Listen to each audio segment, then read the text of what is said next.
financiers and project sponsors tend to be sort of misaligned.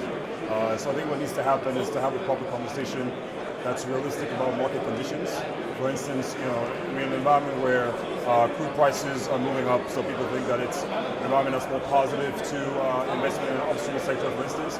But what project sponsors also need to take into account is the fact that as crude prices are going up, you also have the dollar and interest rates that are going up. So you find yourself in a position where your projects can be more bankable, right? From a sort of profitability standpoint. If you have your cost of capital or your capital raising cost that's going up because interest rates globally are going up. So these are the kinds of conversations that need to be put together on the same playing field for investors and project sponsors to be on the same page. Yeah, I think those numbers sort of optically make sense. I think that's probably the amount of flow that we have in the pipeline at the moment. But as we always know, the key thing is all about execution and timing of execution.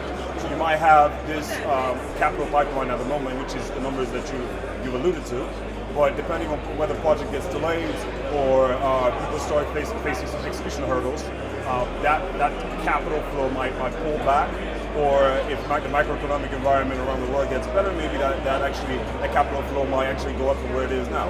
But more or less, the numbers that you've mentioned are really what the pipeline is, so which is very positive for the environment in West and East Africa.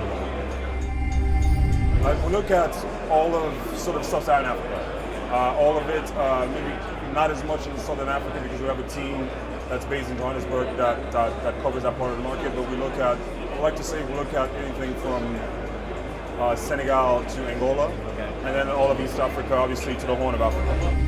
I think from a financing perspective, what happens is it's not so much East versus West, but it's a bit country specific. One of the factors, for instance, that drives whether investment appetite is more pronounced on East Africa versus West Africa is cost of capital.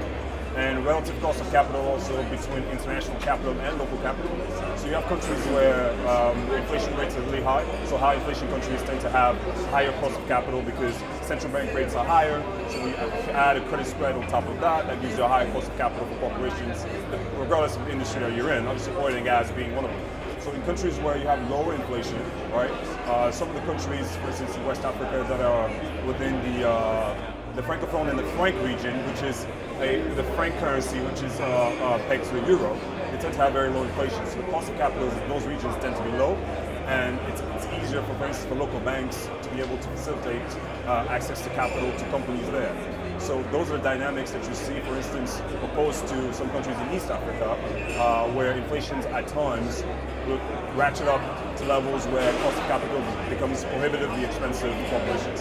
So it's really on a country-to-country basis, and rather than being East versus West from a cost of capital point of view. I think the event has always been a success. Obviously, I've been attending the event every year over the past couple of years.